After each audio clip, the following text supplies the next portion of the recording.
George discovers germs. George is a good little monkey and always very curious, but sometimes even good little monkeys find themselves not feeling so well. How did George know he was sick? The story starts with spaghetti sauce. George's favorite day of the week was sauce day at Chef Pischetti's restaurant. He always gave Chef Pischetti some tips to make the best sauce, but today, instead of being able to taste the chef's new Molto Jolto sauce, George couldn't taste anything. Chef Pischetti sent George home, and the man with the yellow hat sent George to bed. Then he took George's temperature. Fever, stuffy nose, clammy paws, said the man. "You're definitely fighting a germ, George." "Do you know what a germ is?" George was curious. The man got out a book. There was a picture of a funny-looking blob. "This is a bad germ, George. There are good germs and bad germs. A bad germ is making you sick," the man explained. "Germs are very small. They can be found anywhere in your body. Your nose, your mouth, your stomach, your lungs. But that's enough biology for today. Tired monkeys need their rest."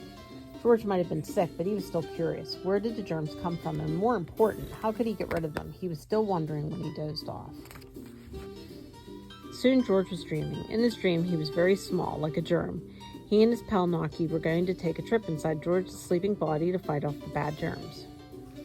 George and Naki zoomed into sleeping George's mouth and landed right on his tongue. It was soft and squishy, and there was music playing. They hadn't expected that. What could it be?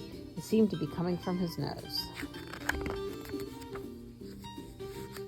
When George and Naki got to his nose, they saw a funny-looking blob strumming a guitar in a song. "I'll make you sniff and I'll make you sneeze. You won't be smelling that smelly cheese. We'll be making you sweat and making you squirm, because that's how germs are being germs." George could hardly believe his eyes. "I'm Toots the Singing Germ," he introduced himself, "and these are my backup singers, the Germettes." Seeing Toots in his nose made George upset. He wanted that germ out, but Toots did not want to go. In fact, he took the Germettes and headed to George's lungs, laughing and singing the whole way. George and Naki chased the germs to the lungs. George noticed that when the lungs got smaller, air went out, and when the lungs got bigger, a rush of air came in. He was watching himself breathe. George's lungs gave him an idea. He remembered somewhere he saw in a germ book, coughing and sneezing are the lungs' way of doing their part in trying to force out bad germs. All George had to do was sneeze Toots right out of his body.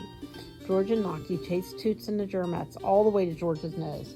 Then with one big sneeze, thanks to some well-positioned tickling, out went Toots and the Germettes into the air, looking for a new place to live. A few days later, George was feeling much better. He had taken a lot of naps, drunk a lot of water and juice, and sneezed out those germs. He could even smell again, but it was clear where Toots and Germettes had found a new home. George's friend, the man with the yellow hat, was sick. The man had taken such good care of George. When he was sick, now George wanted to help him too. He made some soup. George brought the soup to the man's bed. "Thanks, George," the man said, but when he tried the soup, he couldn't taste anything. George wanted to taste it, but his friend stopped him. "George, don't use that spoon. It might be covered with my cold germs. You don't want to get sick again, do you?" the man asked. George definitely did not want to get sick again. That made George curious. How else did germs get from one person to another? He looked at his germ book. George knew that germs were in him just a few days ago, but his friend had not used George's spoon or fork cup. Do you think the man caught George's germs when he sneezed and coughed? Looking at the book made George sleepy. He drifted into another dream. Now he and Naki were inside the man with the yellow hat's body. There was music again coming from the man's stomach. They needed to find Toots so they could kick him out again. "Well, I've been lots of places, floating free as a wheeze, riding on your silverware, flying on your sleeves. I especially play in people all across the big land, especially in folks who don't like to wash their hands. Because soap makes me wiggle and soap makes me sneer. One sign is soap and this is Toots. I'm out of here." If George heard Toots correctly, getting his friend to wash his hands would be a good way to help him get rid of germs and feel better.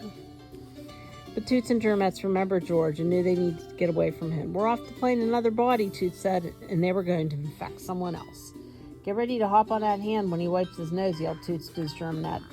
George did not want the germs inside his friend, but he didn't want anyone else to be sick either. He had to stop them. When the bell rang and the man got up to answer, Toots and the Germettes were ready for the new body, Professor Wiseman. She had also made soup for her sick friend. George and Naki zoomed out of the germs and landed with a thud on Professor Wiseman's hand. The germs were startled. "Oh, it feels like something's crawling on my hand," Professor Wiseman said. "I should probably wash them inside." Professor Weissman went to the bathroom and washed Toots and the germettes right down the drain. Not only had George chased his germs out of his friend, he and some soap had stopped him from getting Professor Weissman sick too. When George woke up from his dream, he felt great. He went straight to the bathroom to wash his hands and feet just in case. After 2 icky adventures with Toots, this healthy little monkey wanted to stay that way. The end.